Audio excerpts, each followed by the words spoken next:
So, with National Signing Day being just under a week away, and with the National Recruiting Services having finalized their rankings for the 22 cycle, today I wanted to sit down and talk about some names in Alabama's 22 class that shot up the recruiting boards that I think we need to keep an eye on. But before we do, as always, y'all know the drill, I want to hear from you.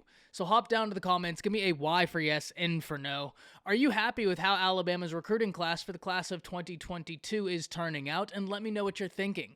Let me know which players you're most excited to see. If you are new to the channel, be sure to subscribe, hit that bell notification because I do constant college football content.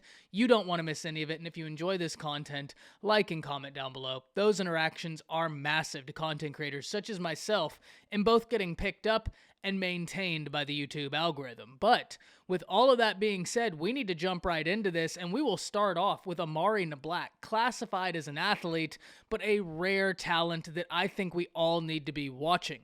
Now, Amari Nablac is an interesting individual considering he received high praise from Nick Saban when Nablac camped at Tuscaloosa. And where he ends up is going to be interesting to see. If I had to guess, it would probably be tight end because I think he would fit a need for the Crimson Tide, and he's so athletic and dynamic at the position, I think he could be a mismatch all over the field. Now, interesting for Amari Nablac is that a year ago this time, he wasn't even in the top 500 players in the nation, yet he finishes this year around the top 150 mark. A massive rise up the recruiting boards and a deserved one. This is an individual that I think if there was more time, he could finish even higher than he already is. The sky is truly the limit for where he will end up, and he's a name that I have a feeling most Alabama fans are going to be watching closely, especially because of that tight end room, and there is a possibility that he could come in and make a contribution. He's someone I really wish was enrolled early, but nonetheless, Amari Nablac is a name we need to keep at the forefront of our minds. The next name, keeping on the offensive side of the ball, Aaron Anderson, the wide receiver from Louisiana. And once again, Nick Saban goes into Louisiana and gets a top-tier wide receiver, but it wasn't just one, because Shaz Preston also joins him, and both of these wide receivers are dynamic. Once again, the Crimson Tide puts together a phenomenal wide receiving haul in the class of 2022. Aaron Anderson and Shaz Preston really help that, and we'll start with Anderson, who could be a nightmare in the slot position. This guy has got home run speed, but when he gets the ball in his hands, you better watch out because you could end up on the wrong side of a highlight tape, and he did it to all too many people. That's the type of unique weapon that Nick Saban is loving getting in and adding to the Crimson Tide's offense, and he's a mismatch that must be respected. Ending up in the 5-star range, he's a name that shot up recruiting boards, and deservedly so. He is a dynamic wide receiver. He's a dynamic football player. He's got a ton of explosiveness, great yards after catch, really knows how to high point the football too for someone who's 5'9". He's a name we have to keep an eye on. But Shaz Preston can join in on that conversation. When Nick Saban goes into Louisiana, he is not playing, and it's certainly not only Shaz Preston and Aaron Anderson. I mean, I can talk for days about Kendrick Law and how that guy right there is one of the sneaky guys in this 22 cycle that I think flies under a lot of people's radar, which might sound crazy considering he's a top 100 guy, but Kendrick Law is another name to absolutely know him being an early enrollee. He could come in and make waves.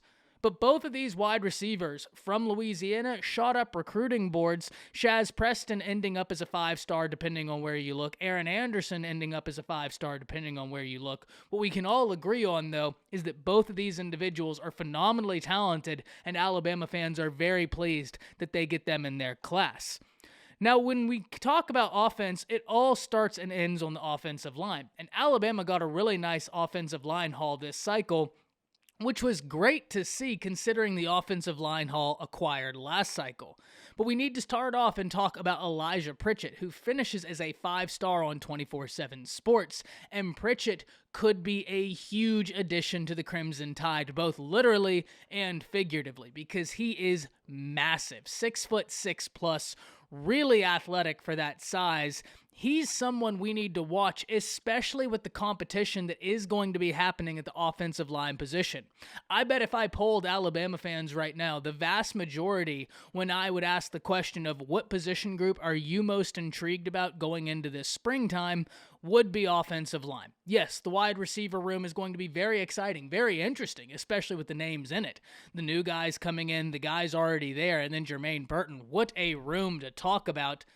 But that talent matters not if the offensive line doesn't give Bryce Young the time to be able to distribute the ball.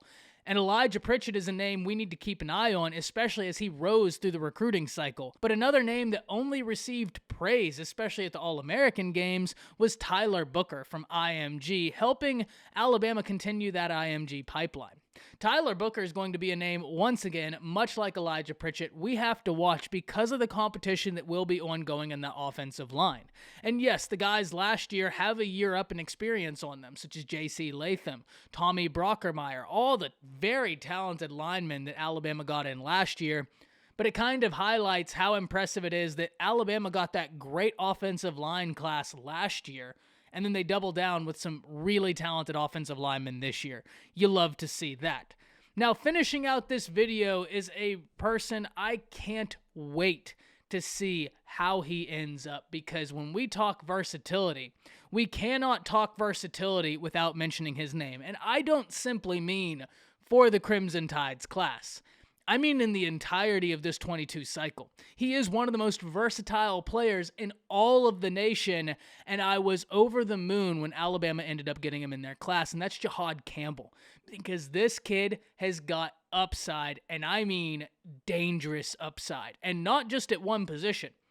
He dominated as an edge rusher, but he's got the ability to play stand-up linebacker as well. And when you look at what Alabama wants to do defensively, and he can do a whole lot. He can be an absolute chess piece to utilize all over the field. And even though that room, that edge room, if he ends up an edge, is loaded, and when I say it's loaded, watch for a video specifically dedicated to the outside linebacker room coming soon, because that might be the deepest room in all of college football. And when you add in Jeremiah Alexander and now Jihad Campbell, both five-star guys, considered the number 1 edge and number 2 edge in the nation, what may have been already the deepest room in the nation just got deeper.